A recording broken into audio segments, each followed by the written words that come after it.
Dieu, bonjour, dans le nom de Jésus-Christ. Nous bénissons notre Dieu qui nous donne le souffle de vie aujourd'hui et qui permet que nous nous retrouvions autour de ce message. C'est la grâce qu'il nous a accordée et nous sommes reconnaissants. Nous puissons, je lève ma voix vers toi. Je te recommande ces instants. Que ta parole bénisse les uns et les autres. Et que ton nom soit glorifié. Nous voulons, Seigneur notre Dieu, chasser toute œuvre d'interférence. Et nous déclarons cette parole est une bénédiction pour quiconque l'entendra. Que cette parole guérisse nos cœurs. Que cette parole guérisse nos ministères. Que cette parole guérisse l'Église. Au nom de Jésus-Christ. Amen. Nous bénissons une fois de plus le Seigneur. Et nous continuons avec notre message par rapport à la Pâque.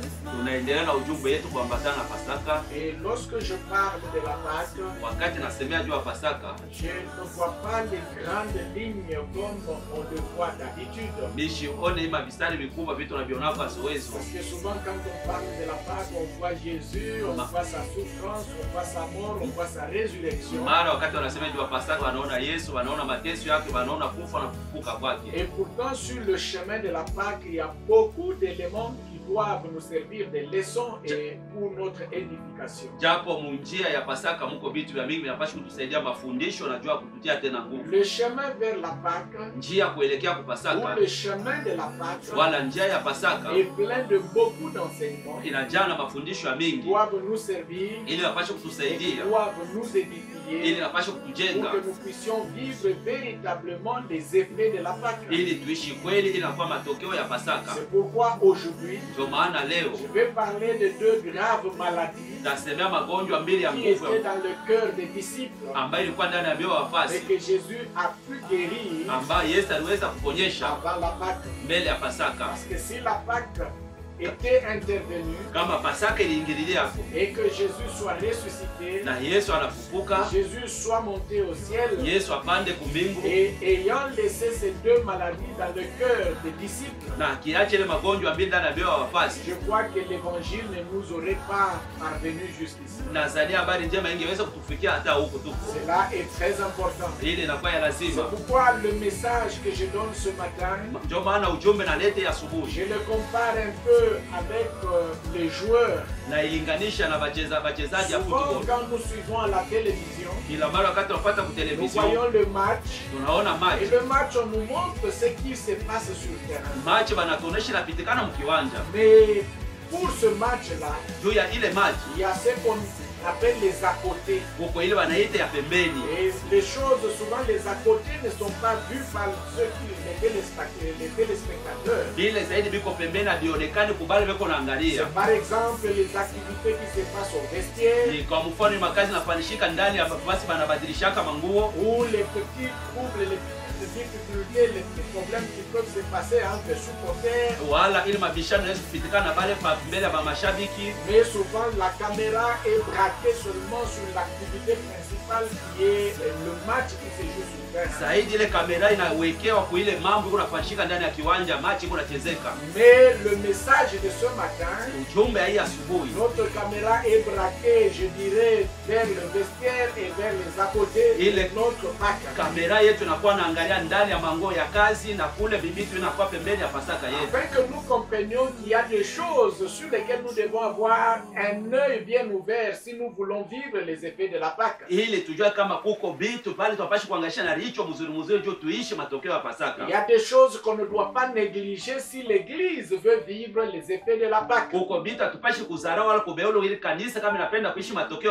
Déjà dans l'intervention passée, j'ai souligné le fait qu'aujourd'hui la Pâque est restée juste dans la commémoration. Mais les vrais résultats de la Pâque, les vrais effets de la Pâque, mapato ya kweli ya Pasaka, l'Église est en sécheresse par rapport à cela. kanisa inakuwa tu ni mukipwa mbele ya ile vitu. Les chrétiens sont en sécheresse par rapport à cela. Bakristo beko tu ni mukipwa kuambatana na ile. Voilà donc la première grave maladie qui était dans le cœur des disciples. Tazama magonjwa moya ya nguvu sana kwa mumeo ya Qui wafasi. pouvait anéantir même les effets de la Pâque. Ili ingeweza hata kukanyanga matokeo ya Qui Pasaka. pouvait rendre même inutile les effets de la Pâque. Ili ingefanya hata matokeo ya Pasaka kwa ya bure. 2 jours avant la Pâque, Siku mbili mbele ya Pasaka, Jésus était à Béthanie. Yesu alikuwa pale Betania. Et là, il s'est passé une situation Pale palifanyika mambo qui a moya. révélé la première grave maladie qui était dans le cœur des disciples. Ilionyesha magonjwa ya kanza ya mubaya ilikuwa mumeo ya wafasi. La fête de Pâques Ile karamu ya et Pasaka de pain sans levain devait intervenir dans 2 jours. na mukate pasipo chachu ilipasha kufanyishika musiku Et mbili. en ce moment-là, les principaux sacrificateurs Mwile wakati wa kohani wakubwa et les scribes na waandishi cherchaient les moyens d'arrêter Jésus par ruse et de le faire mourir. balikuwa natafuta njia ya kumubamba Yesu kwa mumbukalamushi na kumuua. Alors pendant que Jésus était à Béthanie, Wakati Yesu alikuwa pale il Betania, s'est produit une situation. banatokelea mambo Nous moja. la lisons dans Matthieu chapitre 26, le verset 7 et 8. Tunaisoma Mathayo sura 26 mstari wa 7 na wa 8. La Bible dit ceci. Biblia inasema hivi: Une femme s'approcha de Jésus mwanamke mmoja akamchofia Yesu tenant un vase d'albâtre akikuwa na kichupa ya malasi, qui renfermait un parfum de grand prix. mulikuwa ndani manukato ya bei kubwa. Et pendant qu'il était à table, Wakati balikuwa kumeza, pendant que Jésus était à table, wakati Yesu alikuwa kumeza, elle répandit le parfum sur sa tête. akamwanga ile manukato juu ya kichwa yake. Les disciples, retenez-le, Muikamate wafasi, les disciples, wafasi pas un disciple, aina les mufasi, disciples, wafasi voyant cela, wakati waliona s'indignèrent wakahuzunika et dirent, na kusema, à quoi bon cette perte? basi ni nini hii À kupoteza? quoi bon ce gaspillage? Iko na maana kani On kupoteza? aurait pu vendre ce parfum Tungeweza kujishi très manukato cher inakuwa ya bei et sana en donner le prix aux pauvres. na kukabuli ile fedha kwa Si maskini. vous continuez avec la lecture, Kama unaendelea na usomi, Jésus leur dit, Yesu anawaambia, pourquoi faites-vous de la peine à cette femme? juu ya nini mnataabisha mwanamke? Elle m'a mis le parfum pour ma sépulture. Alinipaka manukato juu ya siku ya kuzikwa kwangu, Sachant les conditions dans lesquelles il allait mourir, akijua mumakanuni mwapasha kukufia donc il n'y aurait même pas eu quelqu'un qui pouvait avoir la possibilité de loindre de ce parfum-là. Nikusema kungekuwa hata uwezaji ya mtu angeweza kumpakana ile manukato. Mais la chose sur laquelle je parle, Kitu kila mami nakuwa c'est nasemea l'attitude des disciples de Jésus-Christ. ni ile hali ya wafasi wa Yesu Kristo mbele ya Regardez Yesu bien Kristo. aimés, Mwangalie wapendwa, les disciples que Jésus lui-même a choisis, wafasi ambaye Yesu yeye mwenyewe alichakula, les disciples que Jésus a choisis et établis, wafasi bale Yesu alichakula kubaweka, les disciples que Jésus a aimés, wafasi bale Yesu alipenda, les disciples pour qui il allait bientôt mourir et verser son sang à la croix. wafasi bale juu yao walipata kufa na kumwanga damu yake kumsalaba. Mais ces disciples-là Wale wafasi voient que le parfum versé sur Jésus, banaona ile manukato ya kumimina juu ya Yesu, leur maître,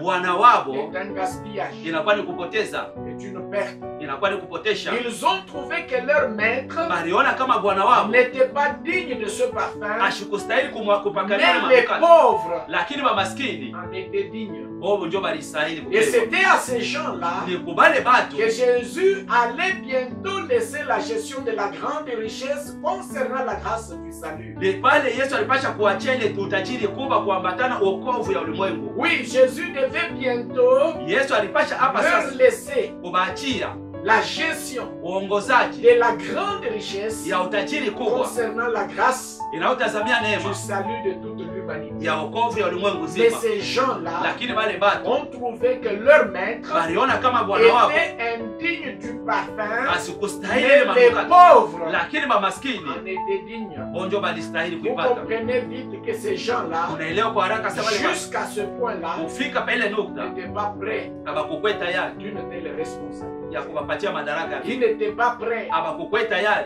d'une telle responsabilité. ya madaraka ya vile. Ces gens-là Bale batu n'étaient pas prêts parce qu'ils ne comprenaient même pas abakwe naelewa l'importance, lazima, la valeur, bei, la grandeur ukubwa de leur maître. ya Bwana wao.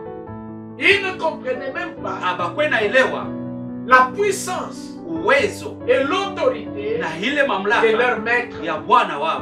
Il fallait guérir cette maladie de leur cœur. Ilipasha kuponyesha ile magonjwa ndani ya mioyo zao. Il fallait toucher à leur cœur Ilipasha kugusa kwa mioyo zao pour guérir cette maladie, juu ya kuponya ile magonjwa, afin que la Pâque ili Pasaka ait des effets dans leur vie. iwe na matokeo Afin maisha que la yao, Pâque ili Pasaka puisse être une grande bénédiction pour ces hommes. ikwe baraka kubwa juu ya wale watu. Malheureusement, Waole même de nos jours, hata hii masiku ya leo, il y a des disciples, je dis bien des disciples, pas des païens, nasema mzuri wafasi bishi des sema pagano, disciples, nasema pia et même wanafunzi serviteurs et servantes de hata Dieu, batumishi na vichakazi ya qui Mungu voient encore bangana naona que tena les choses que l'on fait pour Jésus bitu amfanyishia Yesu est un gaspillage. inakuwa ni kupoteza. Les disciples qui même aujourd'hui Mafasi hata leo voient que les choses qui sont faites pour Jésus, bitu vinafanyishiwa juu ya Yesu c'est un gaspillage. inakuwa ni Les kupotesha. choses qui sont faites pour Jésus Bitu vinafanyishwa est juu ya une Yesu perte. inakuwa ni bila Dieu havina na voudrait maana. encore destiner ces choses Ni mzuri kuweka vile vitu vers je ne sais des ONG,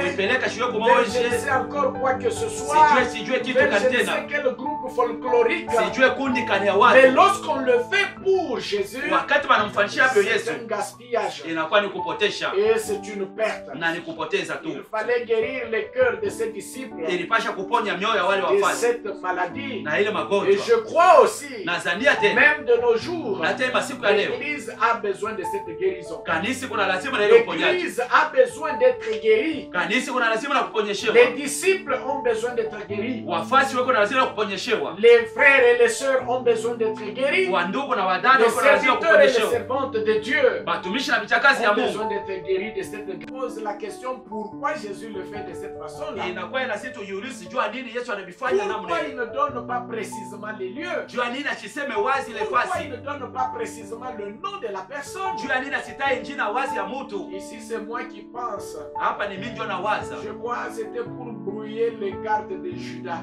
Mimi nadhani ilikuwa ni jua kuvuruga njia mule Yuda alipasha afin que Judas ne puisse pas faire quelque chose avant le temps. ili Yuda asifanye kitu mwa fulani mbele ya wakati. Et même Pierre et Jean, Hata Petro na Yohana qui allaient pour préparer la Pâque, walikuwa naenda tu kutayarisha eux-mêmes Pasaka. aussi ne savaient même pas Wao wenyewe na wako na où chua ils allaient wapi beko et naenda chez qui ils allaient. na kwa nani beko naenda. Il fallait seulement trouver un homme Ilipasha tu kukuta mwanaume qui mmoja avait la cruche aliyekuwa na kitungi sur l'épaule, mamabeka le suivre, kumfuata, ne sachant pas où il va, abajue kwenyewe iko naenda ni wapi. la maison dans laquelle il devait entrer, Nyumba mule alipasha c'est kuingia, là qu'eux aussi devaient ni entrer, mule napo alipasha et kuingia, ensuite trouver le maître de la maison na kisha kukuta mwenye nyumba afin de lui dire, juko le kumwambia maître te demande le lieu où la Pâque va être préparée. Bwana anakuomba fashi pale Pasaka inapasha kutayarishiwa. C'était vraiment un message codé. Ilikuwa ni ujumbe moja Et inakuwa personne ne pouvait décoder ambao hakuna mtu angeweza avant kufungula d'arriver vers les lieux. mbele ya kufika mafasi. Jésus avait une raison de le faire. Yesu alikuwa na sababu juu ya kuifanya. Et ils ont préparé la Pâque. Balitayarisha Pasaka. Jésus et les autres les y ont rejoints. Yesu na bengine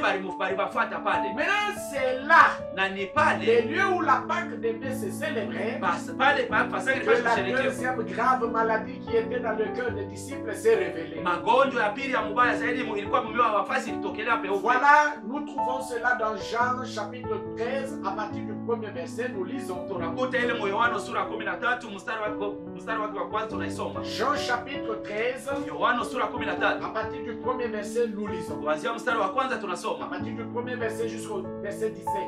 Kuanza mstari wa kwanza hadi mstari wa 17. Et avant la fête de la Pâque, Mbele ya karamu ya Pasaka, Jésus, sachant que son heure était venue Yesu akijua kama saa yake imefika de passer de ce monde au Père, ya kutoka mwi dunia kwenda kwa Baba, et ayant aimé les siens, c'est-à-dire les disciples, mwenye kupenda baki msio wafasi qui étaient dans le monde, bali balikuwa ndani ya dunia, mit le comble à son amour pour eux. akaweka upendo yao juu yao. Pendant le souper, Wakati ya kula, lorsque le diable avait déjà inspiré au cœur de Judas Iscariote, fils de Simon, le dessein de le livrer, wakati shetani alipasha kusukuma kumoya Yuda Iskariote ile kusudi ya kumuua, Jésus, qui savait que le Père avait remis toutes choses entre ses mains, Yesu alikuwa anajua sasa Baba aliweka maneno yote ndani ya mikono yake, qu'il était venu de Dieu na kama yalitokea kwa Mungu, et qu'il s'en allait à Dieu, naye alikuwa anarudia kwa Mungu. s'éleva de table, Akashimama kumeza, ôta ses vêtements, akiondoa mavazi et yake, prit un linge akabeba kitambaa dont il se ceignit. ile aliyojifunga, Ensuite, kisha il s'éleva, il versa de l'eau dans un bassin, akaweka maji ndani ya beseni, il s'est mis à laver les pieds des disciples akaanza kusafisha kunawisha miguu ya wafasi, et à les essuyer avec le linge dont il était saint. na akabapangusha na ile kitambaa alijiweka mkivuno. Il vint donc à Simon Pierre Akaenda basi kwa Simoni Petro. et Pierre lui dit, Petro akamwambia, toi, weye Seigneur, Bwana, tu me laves les pieds. uninawisha mikanyakio? Jésus lui dit, Yesu ce akamwambia, que je fais, hii niko nafanya tu ne le comprends pas maintenant, bado hauyaelewa, mais tu le comprendras bientôt. lakini utaisikia hapa tu C'est-à-dire sasa. avant la Pâque, Tuseme mbele ya il y a Pasaka des choses qu'il ne comprenait pas. uko vitu bila bakuwa naelewa. Pierre lui dit, Petro akamwambia, non, hapana, jamais tu ne me laveras les pieds. kama wewe huwezi kuninawisha mikanyakio. Je lui répondis, Yesu akamjibu, Simon, Simoni, si je ne te lave pas les pieds, kama sikunawisha tu mikanyakio vyako, n'auras point de part avec moi. basi hautakuwa na sehemu pamoja na mimi. Simon Pierre lui dit, Simoni Petro akamwambia, Seigneur, Bwana, non seulement alors les pieds, basi usinawishe tu mpaka mais mikanyakio, encore les mains et la tête. basi mikono na kichwa. Jésus lui dit, Yesu anamwambia, celui qui est lavé ule n'a anayenawisha besoin que de se laver les pieds pour être entièrement pur. eko tu na lazima ya kunawisha mikulu ili yote mzima kwa safi. Et vous êtes purs, Nanyi muko safi, mais non pas tous. haina wote, Car il connaissait maana alikuwa na juu celui qui les livrait. ule alikuwa anamtoa. C'est pourquoi il dit, Kwa maana anasema vous n'êtes pas tous purs. mwe wote hamuna safi. Après qu'il leur eut lavé les pieds, Kisha yeye kumaliza et kunawisha qu'il mikulu, eut pris ses vêtements, akatoa mavazi il yake, s'est remis à table. akarudia tena Il kumeza, leur dit, akawaambia, comprenez-vous ce que je vous ai fait? muelewe hii mambo na mifanyizia. Vous m'appelez maître et seigneur, Mnaniita Bwana et vous dites bien, na mnasema mzuri, car je le suis. maana niko vile. Si donc je vous ai lavé les pieds, Kama basi mimi ninawisha mikulu, moi le Seigneur et le maître, mimi nakuwa Bwana na mwalimu, vous devez aussi vous laver les pieds les uns les autres. mnapasha pia nao kunawishana mikulu pamoja na Car wengine. je vous ai donné un exemple, Maana namipatia mfano afin que vous fassiez comme je vous ai fait. ili muifanye vile mimi niliyoifanya. En vérité, je vous le dis, Kweli kweli nawaambia, le serviteur n'est pas plus grand que son maître. mtumishi ana mkubwa zaidi kupita Il mwalimu n'est wake, pas plus grand que son Seigneur. ana mkubwa zaidi kupita Ni bwana wake, l'apôtre plus grand que celui qui l'a envoyé. wala mtume kuwa mkubwa zaidi kuliko yule aliyemtuma. Si vous savez ces choses, Kama mnajua maneno vous haya, êtes heureux muko benye heri pourvu que vous les pratiquiez. ili Est-ce muitumikishi. que nous pouvons dire Amen? Tunaweza kusema amina. Bien-aimés, ici, Wapendwa, hapa Pierre et Jean sont allés préparer le lieu où la Pâque devait se manger. Petro na Yohana balienda kutayarisha fashi pale Pasaka ilipasha kukuliwa. Jésus et les autres disciples les y ont rejoints. Yesu na wafasi wengine balienda kubakuta Mais pale. quand ils y arrivent, Wakati il y a wanafika, quelque chose qui se passe. peko kitu moja kinafanishika. Ils sont arrivés là, Balifika pale, personne pour leur laver les pieds, hakuna mtu jua kubanawisha mikulu comme d'habitude chez les Juifs. kwa zoezo kwa Wayuda. Pourquoi ils se lavaient les pieds? Jua nini walikuwa wanawashana C'est mikulu? parce qu'ils portaient les sandales ouvertes. Maana walikuwa na masandali ya En makamba. marchant, il y a la poussière qui couvrait leurs pieds. Mukutembea kukua vumbi ilikuwa nafinika mikanyakio Et yao. c'était hygiénique Na ilikuwa ni juu ya usafi et une question de propreté na mambo inayotazamia usafi. qu'il fallait se laver les pieds avant d'entrer dans la maison. Ilipasha kunawishana mikulu mbele ya kuingia munyumba. Cela peut être comparé de nos jours avec les paillassons que nous trouvons à l'entrée de la maison pour se pousseter les pieds. Ili leo kunaangilisha hii masiku ya leo na tuli tumapayaso tunaweka pa milango juu ya kupumpute hapo mvumbi. Mais une chose Lakini kitu qui moja doit attirer notre attention, inapasha kufuta angalisho letu. personne n'était là Hakuna mtu alikuwa pale pour leur laver les pieds. juu ya kubanawisha mikulu. Et lorsqu'ils arrivent, Wakati banafika, personne hapana mtu parmi les disciples katikati ya wafasi n'a eu la souplesse souplesse d'esprit asikuwa na wepesi wa de akili faire ce travail, ya kufanya ile kazi, de laver les autres les pieds, unawisha bengine mikulu, de laver même les pieds de son Seigneur. unawisha hata mikulu ya Bwana wako. Pourquoi?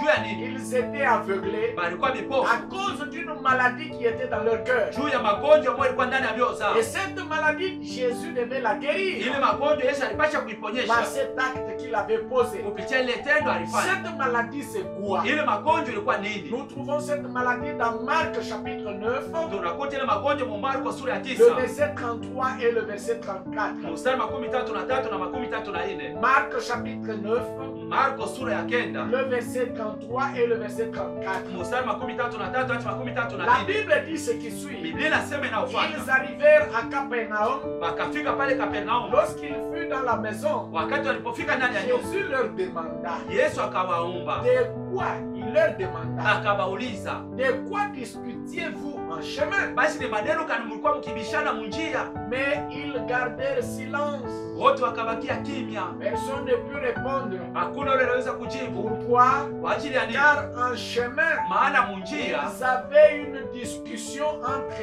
eux balikuwa na mabishano momo pour katikati yao savoir qui était le plus grand. juu ya kujua basi ni nani aliyekuwa mkubwa zaidi. Ils gardèrent silence. Wote wakabakia Car kimya, en chemin, maana katika ils njia avaient discuté entre eux walikuwa na bishana katikati yao pour wenyewe savoir qui était le plus grand. ili bajue ni nani ndio alikuwa mkubwa zaidi. Voilà la deuxième grave maladie qui était dans le cœur des disciples. Tazama magonjwa pili ya mubaya ilikuwa ndani ya mioyo ya La wafasi, recherche de la grandeur. ili kutafuta ukubwa, La discussion pour la grandeur. mabishano juu ya ukubwa, Les disputes pour la ile grandeur. kubishana kukokotana juu ya mambo ya ukubwa. Cette maladie-là, Ile magonjwa Jésus devait la guérir Yesu alipasha dans kuiponya le cœur des disciples ndani ya mioyo ya avant wafasi de passer à la Pâque. mbele ya yeye kupita kwa Parce que Pasaka. si Jésus pouvait laisser Kama Yesu angeweza kuacha l'économie du salut de l'humanité ile uchumi ya wokovu ya entre ulimwengu les mzima mains des personnes comme ça, mikono ya watu je mavile, crois que l'évangile nadhania habari n'allait njema pas nous parvenir jusqu'aujourd'hui. ingetufikia hati huko tuko L'évangile ne leo. pouvait pas nous parvenir. Injili Ils ingetufikia, allaient s'entre-déchirer, bangeachana cherchant la grandeur. bakitafuta Ils ukubwa, allaient s'entre-déchirer, bangekabulana cherchant à savoir qui était grand. bakitafuta ni nani anayekuwa Cette mkubwa. chose, Jésus devait la guérir Ile kitu Yesu alipasha dans kuiponyesha les cœurs des disciples, ndani ya mioyo ya wafasi, bien sûr avant la Pâque.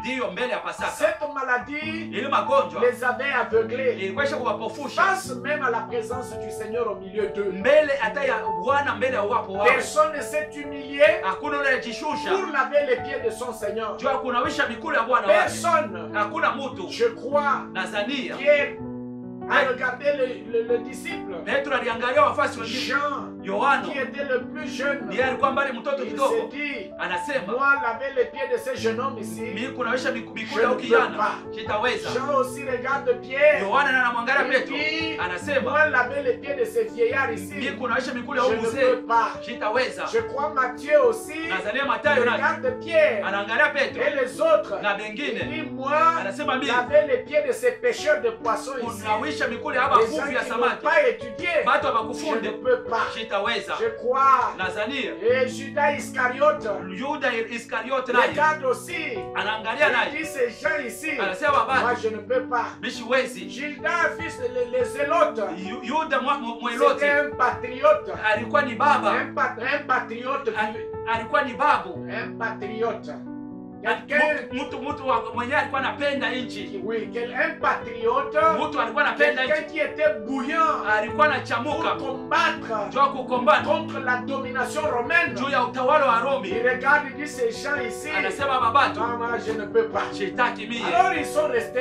anasema Ils sont restés. banabakia, Personne hakuna mtu n'a pu laver les pieds de l'autre. asikunaisha mikulu ya Et mwingine, personne na hakuna n'a mtu pu même savoir asikuweza hata que kujua Jésus, ya kama qui Yesu était leur maître, ambaye alikuwa bwana wao était au milieu d'eux. alikuwa katikati Et yao, cela na ni à pale quelques heures mu masaa chache tu avant la Pâque. mbele ya Et Pasaka, cela na ni à pale quelques heures masaa kidogo tu avant que mbele la grande richesse utajiri kubwa du salut de l'humanité, ya wokovu ya la ulimwengu, grande richesse utajiri de munene la grâce du salut ya neema ya wokovu leur soit accordée ipate kubapewa leur soit remis à leur gestion. Ces gens étaient malades. Leur cœur était malade. Il fallait que Jésus guérisse cette maladie. C'est pourquoi Jésus s'élève silencieusement. Lui qui était maître, il fallait qu'il leur donne la leçon. Il fallait qu'il leur fasse savoir le chemin emprunté. Si on veut être disciple de Jésus, le chemin emprunté. Si on veut être serviteur de Jésus, le chemin emprunté. Si on veut être servante de Jésus, Jésus s'élève tranquillement, calmement, il se ceint d'un linge et il prend un vase, il verse de l'eau et puis il les invite un après l'autre pour leur laver les pieds. Écoutez bien aimé, le lavage de Jésus, ce lavage là ne visait plus les pieds. Ce n'était plus pour la propriété des pieds, c'était pour la propriété de leur cœur. Le lavage de Jésus-Christ ne visait plus les habitudes que les Juifs avaient. Le lavage des pieds de Jésus avait maintenant un autre message. Avait maintenant le message de la guérison des cœurs des disciples. Eux qui ne voulaient pas descendre leur donne pour se mettre au service de l'autre. Eux qui n'avaient pas compris que l'appel que Jésus leur avait lancé, c'était pour qu'ils soient des serviteurs. Pour qu'ils soient les serviteurs. Mais eux ont cru qu'être apôtre, c'est être patron. Ils ont cru qu'être serviteur de Jésus, c'est être patron. Il fallait que le patron des patrons puisse leur donner cette leçon.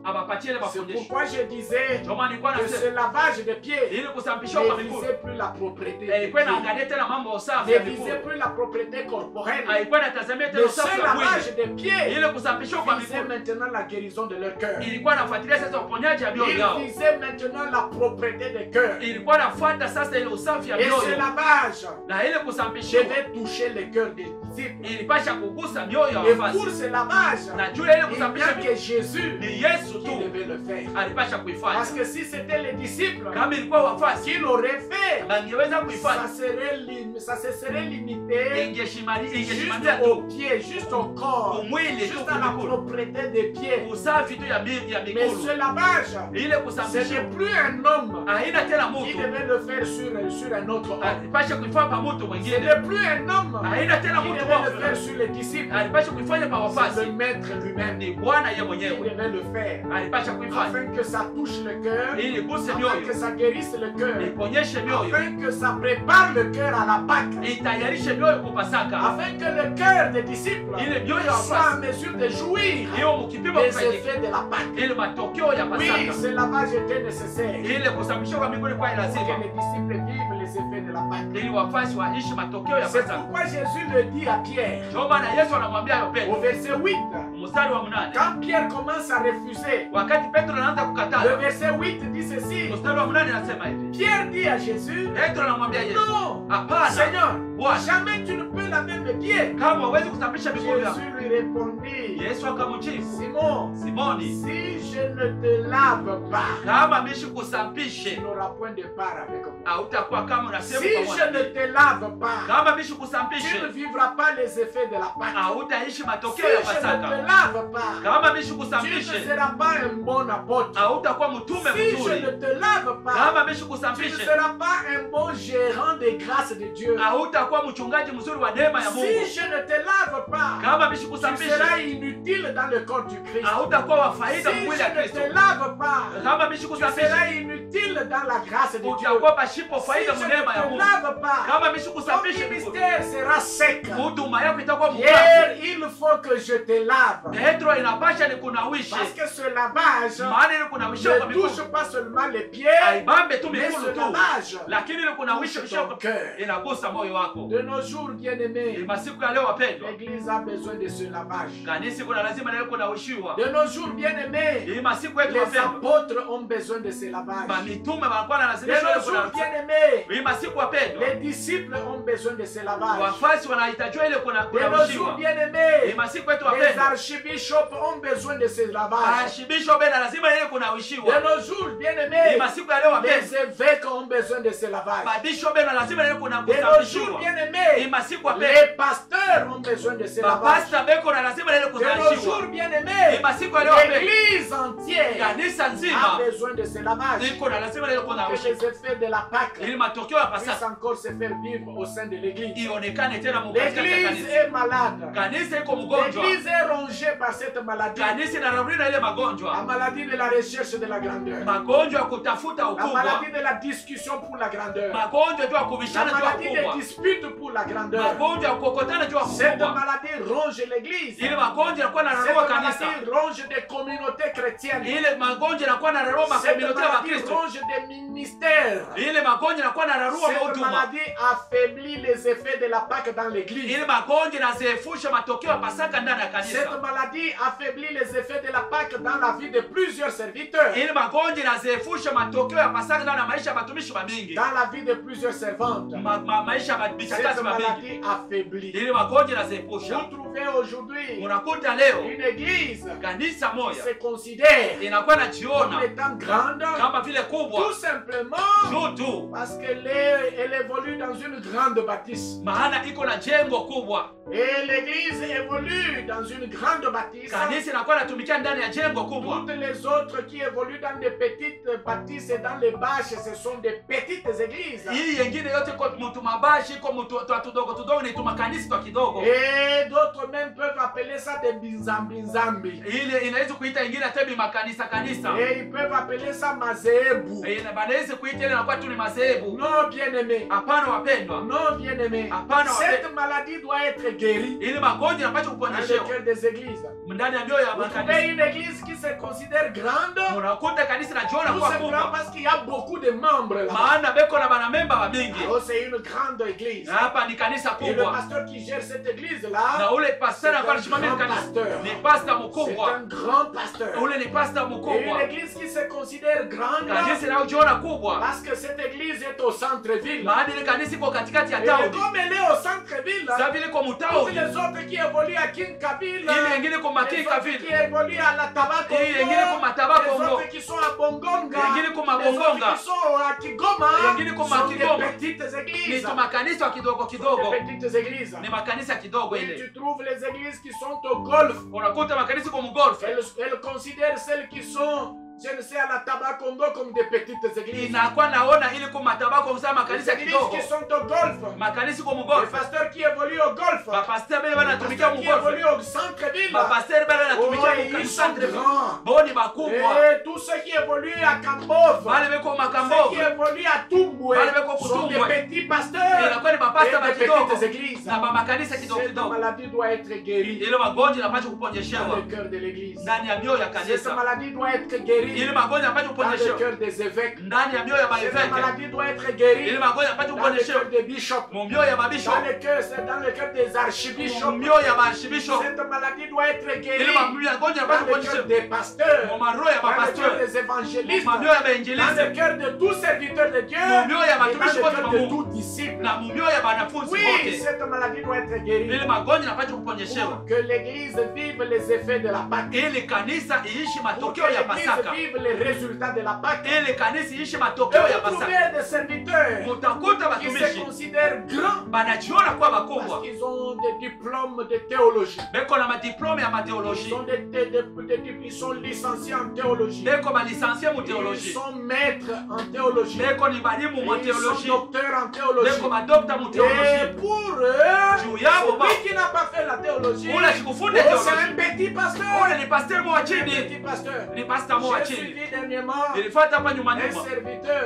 Mtumishi Un mmoja. homme qui parlait. Mtu alikuwa Il anasema, dit, mais pourquoi anasema jua nini? vous tuez vos héros? Munaua mabingwa bebe. Pourquoi vous tuez les grands? Munaua bakubwa. Pourquoi vous tuez les hommes que Dieu vous a donnés? Munaua batu wale Mungu Les alinipatia. personnes qui vous représentent même en dehors du pays. Batu banakuwa na miikanishi, banakuwa na Dans miakilisha notre tena pays nje. de Congo ici, Mwinchi yetu mko. s'il y a des serviteurs, Kama s'il mko y a des watumishi. pasteurs Kama mko qui mapastor. sont connus en dehors du pays, Banajulikana il nje ne ya peut nchi. pas dépasser 3. Hawezi kupita mwingi ya matatu. Ce qui veut dire que pour lui, Juu yake être grand, kuwa c'est mkubwa être connu à ni l'étranger. ule anajulikana mu Pour maisha ya lui, kigeni. être Kwake kuwa grand, c'est mkubwa aller à Jérusalem. ni kwenda mu Pour Yerusalemu. lui, Kwake être yeye grand, kuwa c'est mkubwa aller en ni Israël. kwenda mu Quand Israeli. on est allé en Israël, Wakati ulienda mu on est Israeli grand. unakuwa mkubwa. Quiconque n'est pas encore arrivé là-bas, Yeyote c'est shafika mu un petit Israeli pasteur. anakuwa ni mpasteri Alors, wa vous chini. comprenez que bien aimé, Unaelewa kama wapendwa, les hommes sont malades. batu beko magonjwa, Les disciples sont malades. wafasi beko Mais magonjwa, la Pâque approche. Pasaka hiyo Les inachofa, disciples sont malades. banafunzi beko Leur cœur magonjwa, est malade. mioyo yabo ni Mais la mgonjwa. Pâque est à 0 mètre. Pasaka iko tu hapa Il karibu. fallait que Jésus guérisse les cœurs de ces hommes. Ilipasha Yesu aponyeshe mioyo ya wale batu Devant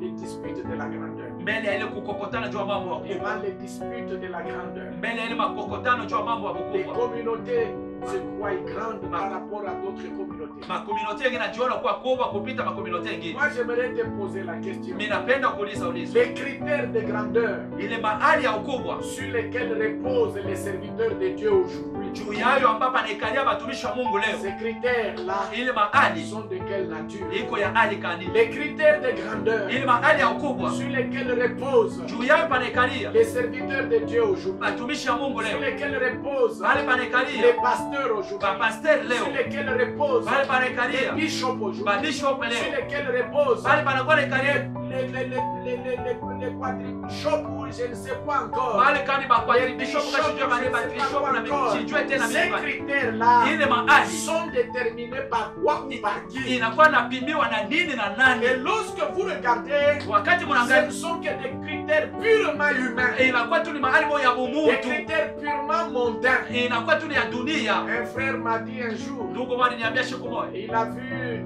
une mère qui venait en sa direction aliona amer moja ilikuwa anakuwa mbele yake et finalement ça s'arrête.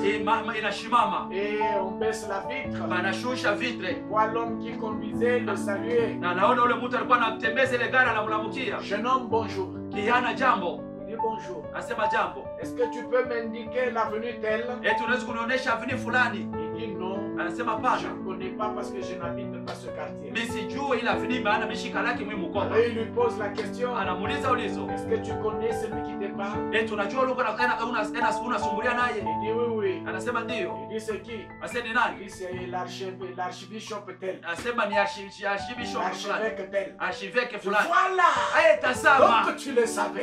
ulikuwa Mais unajua. comment tu me parlais d'une manière négligeable? Alikuwa ananisema sana kama udhaifu ni Il nini? fallait me parler normalement. Ipashe kunisemezea vile unapasha. Jeune homme, que Dieu te bénisse. Kijana, Mungu Et il akubariki. remonte la vitre. Anapandisha likalashi, Il est parti. akaenda. Bien-aimé, Wapendwa, les critères de grandeur hali ya sur ukubwa lesquels toi tu reposes, juu yayo poe pale les unakuwa critères naikalia, de grandeur na hali inakuwa sur inaonyesha lesquels ton cœur juu repose ya moyo wako inakuwa naikalia, sont définis par quelle situation? inapimiwa na nini? Sont définis par quel paramètre? Inaonekanikia kupitia nini? Est-ce parce que tu as les comptes en banque? Eti ni juu kuna makonti kubenki. Et vous allez trouver aujourd'hui Unakuta leo un serviteur mtumishi qui mmoja loge une grande maison, anaikala munyumba une munene, villa. eko muvila, Puis tout serviteur qui loge 2 pièces, banasema mtumishi wote c'est anaikala un kwa chumba, petit serviteur. anakuwa ni mtumishi wa chini. Mais les critères de grandeur Ile mahali ya mkubwa sur lesquels repose l'église aujourd'hui, juu yayo ambayo kanisa sur inakuwa lesquels naikalia, repose les cœurs des serviteurs aujourd'hui, mahali panakuwa naikalia mioyo ya sur watumishi lesquels leo, repose les cœurs des servantes aujourd'hui, mahali panakuwa naikalia mioyo ya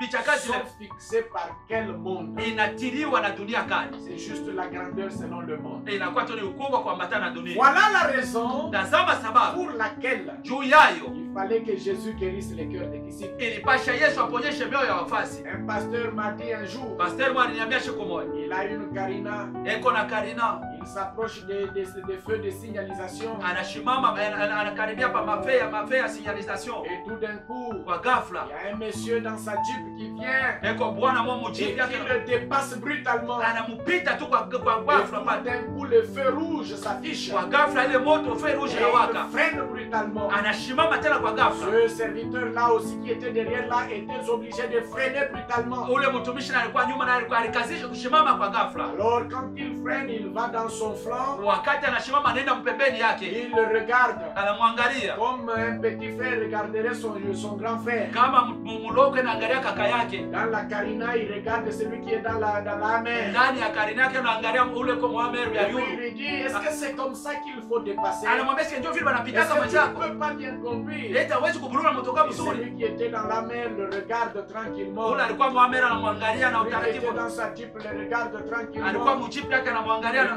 finalement il lui dit, kisha anamwambia, monsieur, bwana, est-ce que c'est moi qui t'ai dit de payer une Carina? Eti mimi ndio nilikushauri yako uze Carina. Et il démarre, il part. Anawakisha na anaenda zake. C'est-à-dire que lui dans sa Jeep, il se voit grand anajiona kuwa par mkubwa rapport à tous ceux qui sont dans les Carina, wale bote anakuwa par anabulula rapport à ceux makarina, qui sont dans les IST. wale beko Donc mumbai il est este. grand. Yeye ni mkubwa. Mon frère, ma soeur, Ndugu yangu toi dada, qui m'écoutes ce matin, wewe unanisikia ya asubuhi. le critère de grandeur qui est dans ton cœur Ile mahali ya ukubwa inakuwa ndani ya moyo wako. est défini par quel principe? Inapimiwa na kanuni kani? La grandeur Ukubwa que tu supposes avoir ile unakuwa unasaidia kuwa est nayo. définie par quel principe? Inakuwa inaonekana kupitia kanuni kani? Voilà la raison. Tazama sababu.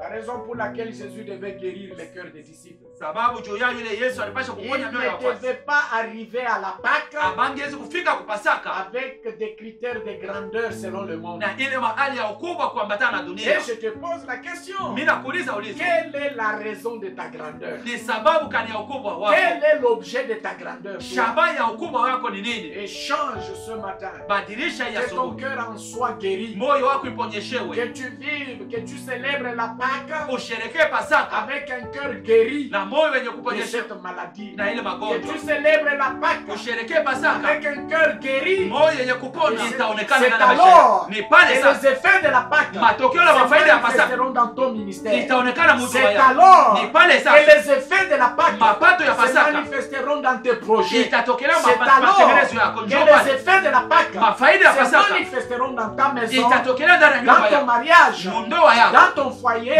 nyumba yako, et aussi na tena même dans ta vie professionnelle. hata mukazi yako inakuwa nafasi. L'église Kanisa doit être guérie inapasha kuponyeshewa de cette maladie. na ile magonjwa. C'est pourquoi Ndio maana Jésus devait laver leurs pieds Yesu alipasha kusambisha afin mikono de les ramener juu ya kubarudisha dans la position des serviteurs.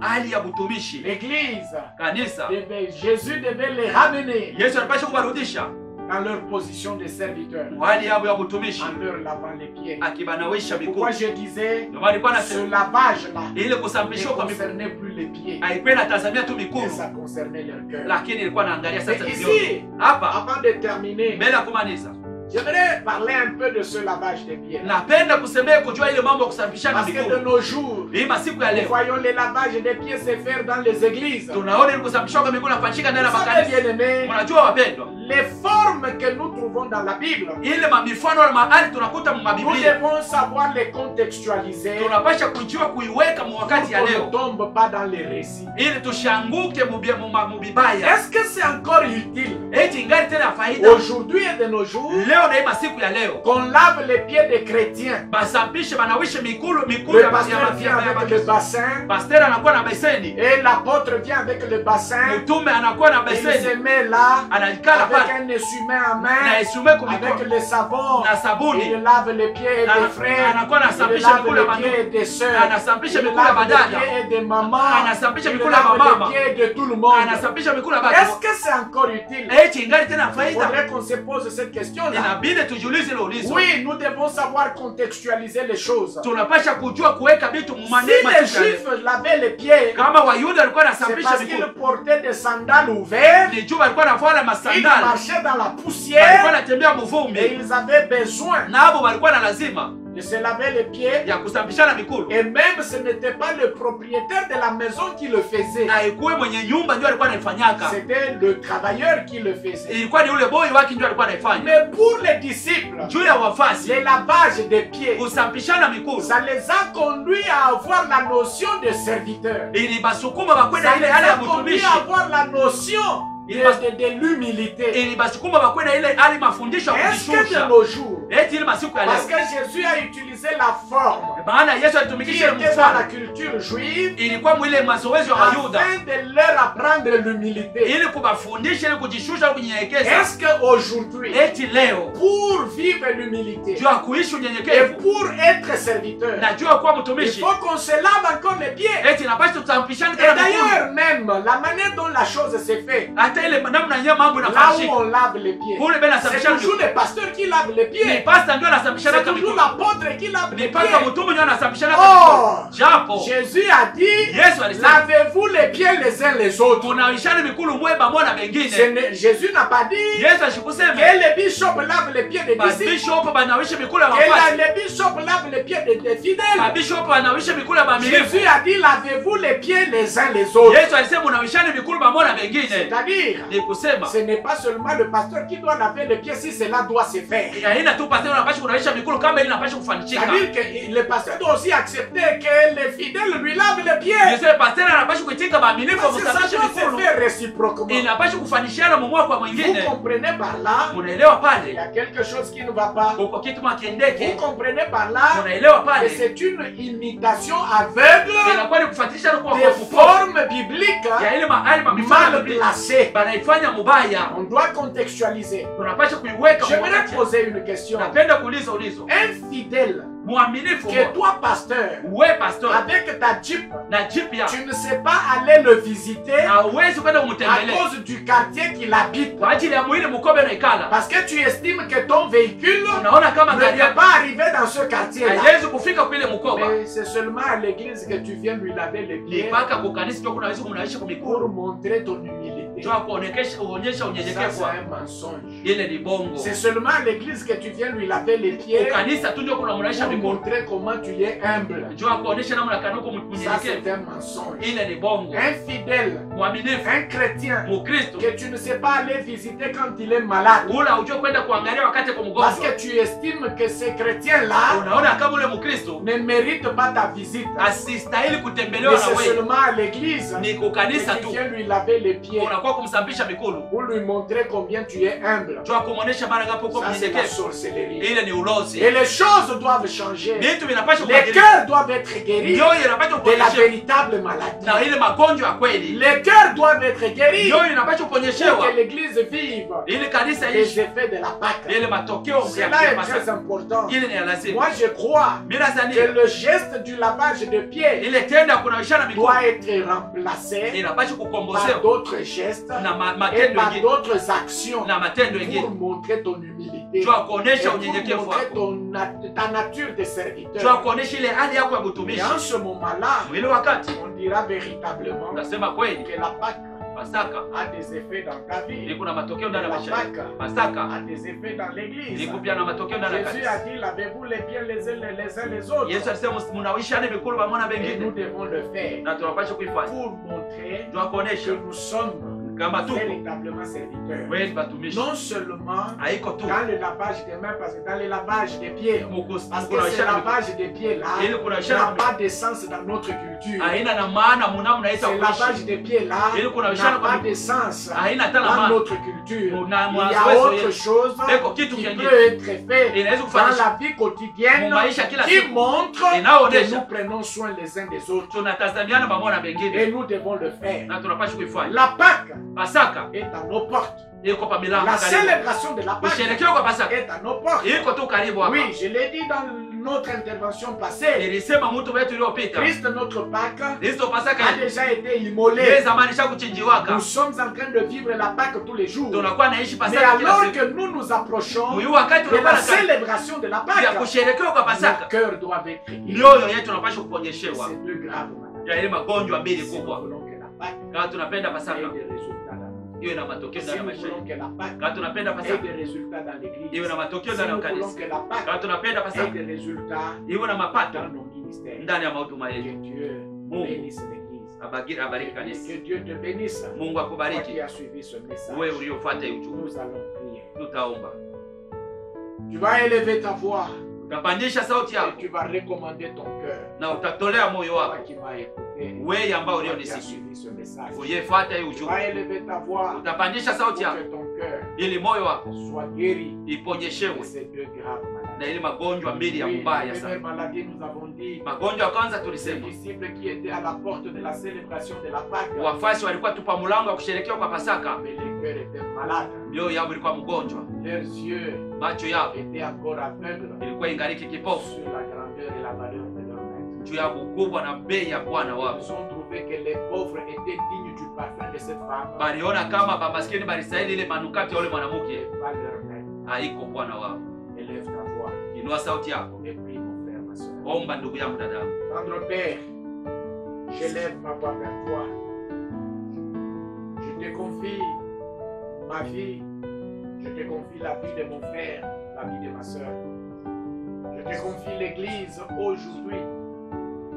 Je te confie le peuple de Dieu aujourd'hui et les serviteurs et les servantes de Dieu aujourd'hui. L'Église est malade, Seigneur Dieu. L'Église est malade. Les cœurs des uns et des autres sont malades. Que tu puisses étendre ta main, que tu guérisses.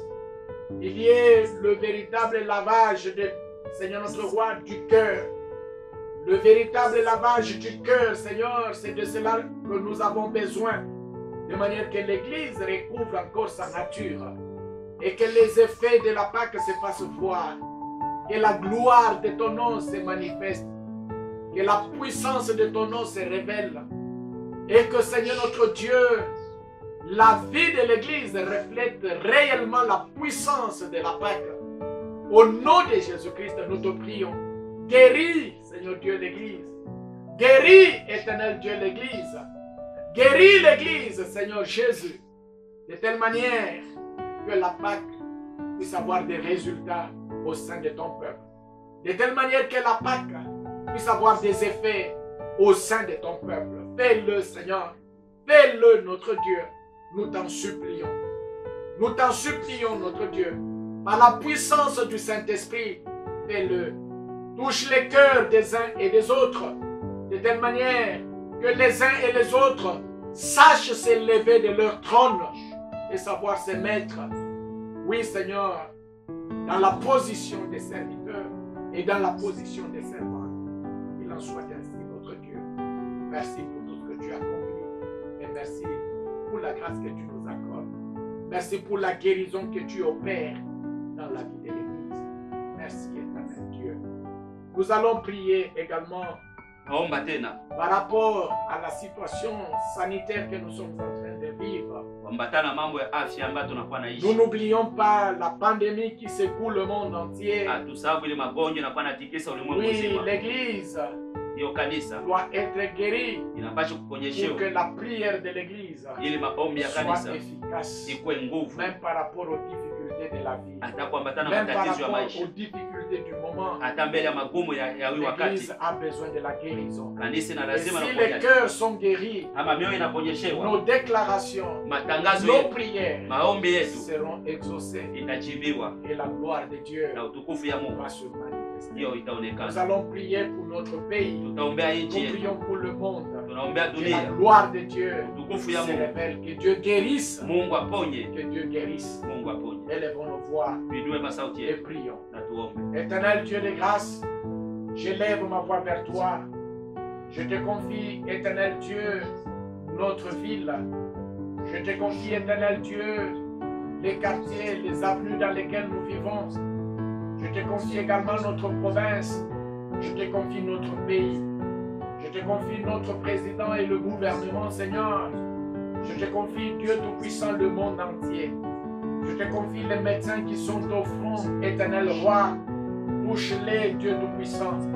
Garde les uns et les autres, chacun dans son mandat. Que tu agisses, notre Dieu. Je te confie l'Église, je te confie les serviteurs et les servantes. Que tu agisses, Seigneur notre Dieu, par la puissance du Saint-Esprit. Envoie la guérison et donne la guérison, notre Dieu. Donne la guérison à notre pays, donne la guérison aux malades. Préserve les uns et les autres, notre roi. Préserve les médecins, Seigneur notre Dieu, au nom de Jésus. Même les pays qui sont touchés gravement, Seigneur notre Dieu, par cette pandémie du coronavirus, que tu étendes ta main, Seigneur, que tu souffles, Seigneur, oh Dieu, un souffle nouveau de guérison, un souffle de rétablissement, Seigneur notre Dieu, pour que la gloire de Dieu se manifeste. Donne au roi de gloire la restauration à ceux qui sont déjà malades. Oui, les médecins soignent, mais c'est toi qui guéris. C'est pourquoi nous t'appelons Yahweh Rapha, l'Éternel Dieu, notre guérison. Guéris, Seigneur notre Dieu, les malades. Que toi qui m'écoutes ce matin, qui es malade, reçois la guérison de partout où tu es. Reçois la guérison de partout où tu es. Quel que soit le domaine dans lequel tu es malade, quel que soit l'aspect de ta maladie, quel que soit le nom de ta maladie, quel que soit le temps dans lequel tu es resté malade, quelle que soit la provenance de cette maladie, la Bible déclare que Christ s'est chargé de nos douleurs, il s'est chargé de nos infirmités. Oui, le châtiment qui nous donne la paix est tombé sur lui et par ses meurtrissures nous sommes guéris. Je déclare la guérison des malades, je déclare la guérison des malades. Au nom de Jésus-Christ, reçois ta guérison. Au nom de Jésus, que notre pays reçoive la guérison. Au nom de Jésus-Christ, Seigneur, fais-le dans ton amour. Fais-le dans ta miséricorde éternelle. Accomplis-le, éternel Dieu Tout-Puissant, et que ta gloire se révèle et se manifeste. Sois béni, notre Dieu. Sois exalté pour tout ce que tu fais. Merci parce que tu préserves les médecins. Merci parce que tu les gardes, Seigneur notre roi, et tu gardes leur santé. Pour tout ce que tu as accompli, nous te sommes reconnaissants et te rendons gloire. Sois loué, éternel, et sois béni au nom de Jésus-Christ. Oui, bien-aimé, je ne terminerai pas sans t'appeler à avoir l'intelligence d'observer les gestes barrières. C'est-à-dire de laver plusieurs fois les mains, savoir aussi pousser, éternuer dans le pli de ton bras et savoir aussi rester chez toi à la maison si ta sortie n'est pas utile. Que Dieu bénisse les uns et les autres. Que Dieu bénisse notre pays, le Congo. Au nom de Jésus-Christ. Amen. Amina.